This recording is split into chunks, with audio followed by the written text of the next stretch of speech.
So STIs, Yeah. very controversial topic actually. Like for something that has to do with sex and stuff, like STIs have made sex feel like this crazy thing to indulge in. Like, what do you think about it? Actually, well, the first time that I heard about STIs was in junior high school. Really?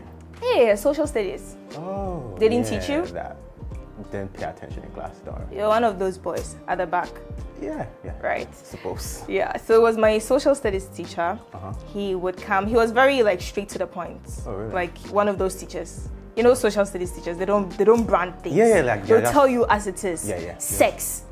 Yeah, just STI. So he would just come and write it boldly on the board. STIs. And before then, I mean, I'd heard about sex itself. I knew what it was. Not that I had practiced there because I was very young. But don't make that face. I'm just saying. I'm just saying. I'd heard about it. Okay. You get it.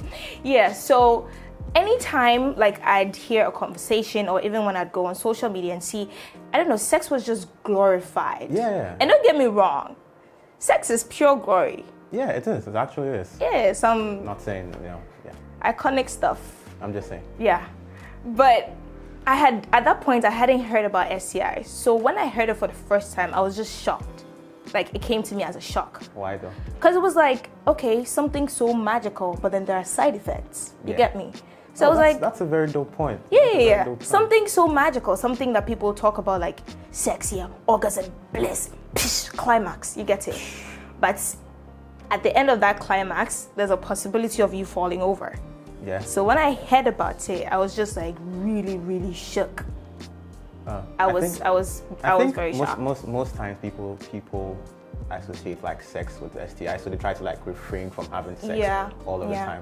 But the point that you made about sex being this glorious and blissful activity that at the end of the day you kind of are prone or like open to some disease or whatnot, some very like life-threatening.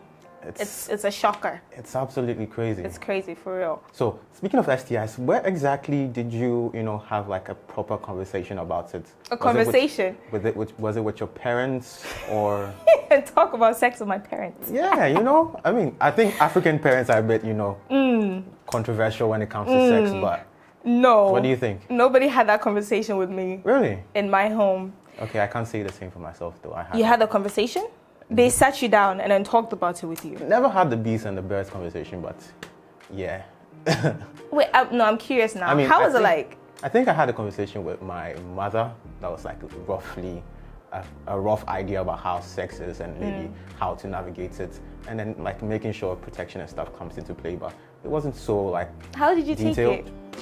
It was a very awkward conversation. I can imagine. Like a super yeah, awkward because I'm just conversation. picturing my mom actually asking me about sex. That would be that would be an Oscar-winning something. Because my mom is like a typical African mom, and that's one thing that should actually be talked about more. Like it should be okay for a home to have such conversations. Yeah. But they've just made the whole thing so foreign, in some sense that it becomes a problem even when you have to talk about it. Yeah. Anyways, my answers are all over the place. I don't think I have the like actual answers that you people need. So if you have more questions, if you're somebody that couldn't talk about this in your typical African home, then just go to mymuti.com. They have all the answers for you and you're going to be sorted. Yeah, you're definitely going to be sorted, trust me. No, but honestly, your mom sat you down.